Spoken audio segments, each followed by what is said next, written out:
हूं, ऐसे टॉपिक पर बात करने वाला हूं जो सभी के लिए जरूरी है, जानना जरूरी है और सभी कहीं ना कहीं उससे कनेक्टेड भी हैं। मैं दोस्तों आज बात करने वाला हूं यूपीआई पेमेंट के बारे में। जैसे आपने टाइटल देख लिया होगा और थंबनेल देख लिया होगा।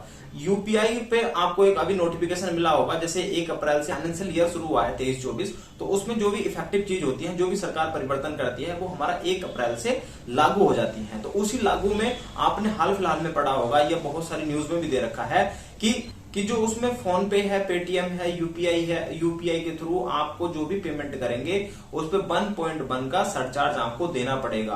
तो उसमें बहुत सारे लोग ये प्रॉब्लम फेस कर रहे हैं कि क्या हमें, भाई बहुत सारे लोग जानना भी चाह रहे हैं कि किस किस तरह पे सरचार्ज लगेगा और कहां कहां पे हमें सरचार्ज देना होगा, मीन्स एक्स्ट्रा पेमेंट देना होगा। जैसे और वो क्या है कि 2000 रुपए से ऊपर अगर आप पेमेंट करते हैं तो आपको 1.1% का सरचार्ज आपको देना पड़ेगा। अब ये क्या है, इसको हम अच्छे से जानेंगे, वो इसी वीडियो में मैं आपको एक्सप्लेन करके बताने वाला हूं। और जो भी NPCI, national payment corporation of India ने बताया है कि यूपीआई पे जितना भी हम पेमेंट करेंगे 2000 रुपए से ऊपर, वो किन किन फील्डों में हमारा सरचार्ज लगेगा और किन किन क्षेत्रों में हमें एग्जम्प्टेड किया गया है, मीन्स फ्री रखा गया है, वो मैं सारी चीजें आपको आज बताने वाला हूं। तो बने रहिएगा, वीडियो बहुत ज्यादा इंपॉर्टेंट होने वाला है क्योंकि हर किसी का जीवन कहीं ना कहीं इन यूपीआई से जुड़ा हुआ है। डिजिटल पेमेंट ने लोगों को इतना निर्भर बना दिया है अपने ऊपर कि वो लोग बैंक जाना भूल गए हैं, पैसे निकालना भूल गए हैं, मीन्स एटीएम नहीं जाते हैं। बस हर कोई ये सोचता है कि उसकी जेब में मोबाइल हो तो वो अपना सब कुछ सामान खरीद सकता है। और ये सही भी है कि आज की डेट में कोई कैश लेके नहीं चलता, कोई पर्स लेके नहीं चलता, सिर्फ अपना मोबाइल आपकी जेब में हो, आप मार्केट से कुछ भी सामान परचेस कर सकते हैं। और मैक्सिमम लोग ऐसा करते भी हैं कि कैश में अनकंफर्ट फील होता है, बस अपना मोबाइल अपने पास हो। तो इतना ज्यादा यूज हमारा यूपीआई पेमेंट का होने लगा है आज की डेट में, जब से हमारा डिजिटल पेमेंट आया है। में एक अभी नोटिफिकेशन आया था, एनपीसीआई ने एक नोटिफिकेशन दिया है, national payment corporation of India जो है उसने एक नोटिफिकेशन दिया था कि अगर आप 2000 रुपए से ऊपर का पेमेंट करते हैं तो उस पर आपको 1.1% सरचार्ज देना होगा। अब ये 1.1% सरचार्ज क्या है? मान लीजिए आप किसी को 2500 रुपए पेमेंट कर रहे हैं, 2000 रुपए से ऊपर का अमाउंट हो गया, तो आपको 25 रुपए मीन्स 2525 रुपए उस पर्सन को देने पड़ेंगे। आपके अकाउंट से कटेंगे कितने? 2525 और जाएंगे कितने उसके पास? 2500 रुपए जाएंगे। 25 रुपए जो एक्स्ट्रा हैं, 2500 जो एक्स्ट्रा हैं, वो आपको एनपीसीआई को उसका सरचार्ज देना होगा। अब ये कहां कहां पे होने वाला है और कहां कहां पे नहीं होने वाला है, वो मैं आपको अच्छे से बताने वाला हूं। क्योंकि लोगों ने जैसे ही नोटिफिकेशन पढ़ा तो लोग डर रहे हैं कि भाई हम फोन पे से पेमेंट नहीं लेंगे, हम गूगल पे से पेमेंट नहीं लेंगे, या हम किसी भी यूपीआई के थ्रू पेमेंट नहीं लेंगे। अगर लेंगे तो आपको ज्यादा पे करने पड़ेंगे। जैसे इसमें नोटिफिकेशन में दे रखा है, NPCI notification to levy 1.1 fees, the recent NPCI notification to charge an interchange fees of up to 1.1% will be applicable on merchant UPI unified payment interface transaction from 1 April. Means आपके आम customer पे वो applicable नहीं होगा, केवल merchant के account पर, merchant की यूपीआई पर ही वो एप्लीकेबल है। नेक्स्ट दे रखा है ट्रांजेक्शन फ्रॉम 1 अप्रैल, और 1 अप्रैल के बाद से जितनी भी ट्रांजेक्शन होंगी वो केवल मर्चेंट की ही ट्रांजेक्शन पर एप्लीकेबल है, आम आदमी की ट्रांजेक्शन पर एप्लीकेबल नहीं है। The transaction fees range between 0.5 to 1.5% and cap is also applicable in certain categories.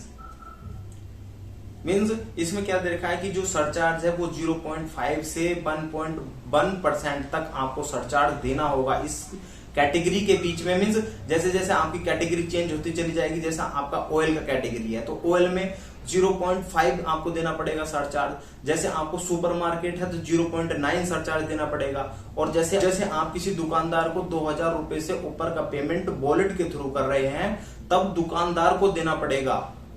दुकानदार को आगे जब वो दुकानदार पेमेंट करेगा तब उसको 1.1 का सरचार्ज देना पड़ेगा, कस्टमर को नहीं देना पड़ेगा। नेक्स्ट दे रखा है, UPI transaction by wallet to attract 1.1% fees, other payment to remains free. Means UPI transaction जो भी वॉलेट के थ्रू होंगी उन पर ही 1.1 का सरचार्ज लगेगा, और अदर जो पेमेंट है वो हमारी रिमेन्स फ्री मीन्स फ्री रहेंगी।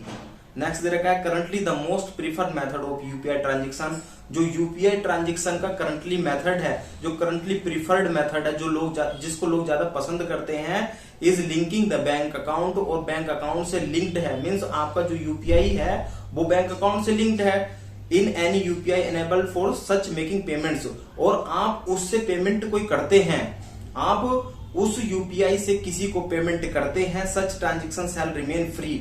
मीन्स अगर आप यूपीआई किसी को पेमेंट करने वाले हैं तो वो आपका फ्री रहने वाला है। केवल वॉलेट के थ्रू अगर आप पेमेंट करेंगे वो भी आप पर सरचार्ज नहीं लगेगा, वो लगेगा दुकानदार पर। जैसे आपको कहीं कहीं देखा होगा कि दुकानदार कहता है ना कि अगर आप क्रेडिट कार्ड से पेमेंट करते हैं कि भाई मैं क्रेडिट कार्ड से पेमेंट तो ले लूंगा लेकिन आपको इतना % आपको देना पड़ेगा, 2-3% जो भी कुछ लेता है कि ये हमें आगे भी पे करना पड़ता है, इतना हमें फाइन देना पड़ता है। तो कई बार कहते हैं कि लोग चलो कर लो, फिर ऐसा होता है, हर किसी के साथ इस तरह की प्रॉब्लम फेस होती हैं। तो वही सिचुएशन यहाँ पे भी आने वाली है। कई बार दुकानदार मना कर देगा कि भाई मैं वॉलेट के थ्रू नहीं लूंगा। अगर वॉलेट के थ्रू नहीं लूंगा, अगर या आप देना ही चाहते हैं, आपके वॉलेट में पैसे पड़े हैं तो उसको प्लस करके दे दीजिए। इस तरह से ये इफेक्टिव होने वाला है।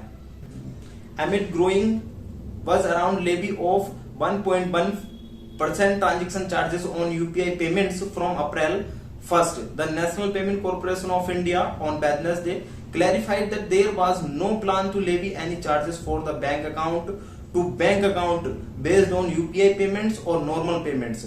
मीन्स अगर आप किसी को bank account to bank account send करते हैं, मीन्स आप अकाउंट टू अकाउंट अगर किसी को पेमेंट करते हैं तब आपको सरचार्ज नहीं देना पड़ेगा। अगर आप मोबाइल के थ्रू किसी को, मोबाइल से आपका बैंक अकाउंट लिंक है, अगर बैंक अकाउंट में पैसे जा रहे हैं तब भी आपको सरचार्ज नहीं देना पड़ेगा। एक बात क्लियर हो गई। दूसरा क्या दे रखा है, किसी भी नॉर्मल यूपीआई पेमेंट्स मीन्स आप स्कैन करके दे रहे हैं तब भी आपको सरचार्ज नहीं देना पड़ेगा। केवल जो सरचार्ज लगेगा, मैं फिर रिपीट कर रहा हूं, वो लगेगा आपको वॉलेट के थ्रू ही लगने वाला है। 2000 रुपए से ऊपर का अगर आप पेमेंट करेंगे वो भी मर्चेंट पे लगेगा, आप पर नहीं लगेगा। आप अभी तक जैसे पेमेंट करते आ रहे थे, स्कैन करके, टू मोबाइल करके, या किसी भी तरह से आप पेमेंट करते आ रहे थे, वो आपका फ्री ही रहने वाला है। मान लीजिए आपने वॉलेट में पैसे ऐड कर लिए और वॉलेट में ऐड करके मीन्स 2000 रुपए से ज्यादा अगर आप किसी को पेमेंट कर रहे हैं तब तो आपको 1.1 का सरचार्ज देना पड़ेगा। अदरवाइज आप अगर 2000 रुपए से नीचे कर रहे हैं तब आपको सरचार्ज नहीं देना पड़ेगा। First things. सेकंड थिंग्स क्या है, केवल आपको ये जो सरचार्ज लगेगा वॉलेट पेमेंट पे लगेगा। अगर आप किसी को स्कैन करके दे रहे हैं तब नहीं लगेगा। किसी को टू मोबाइल करके दे रहे हैं, जैसे कहते हैं ना कि भाई अपना मोबाइल नंबर बताओ मैं आपको पैसे सेंड कर रहा हूं, तो टू मोबाइल नंबर करके सेंड कर रहे हैं, चाहे आप अपने फ्रेंड को करिए चाहे किसी को भी करिए, उस पर आपको सरचार्ज नहीं लगेगा। ये एनपीसीआई ने क्लियर कर दिया है। जैसे आप इसमें देख अच्छे से समझ आ चुका होगा कि कहां पे हमें सरचार्ज देना है और कहां पर नहीं देना है। अगर कहीं भी कोई दिक्कत रही हो और मेरी वीडियो आपको अच्छी लगी हो तो प्लीज सब्सक्राइब करिएगा चैनल को, इससे आगे की जानकारी आपको मिलती रहे। Thank you, tata, bye bye, जय हिंद।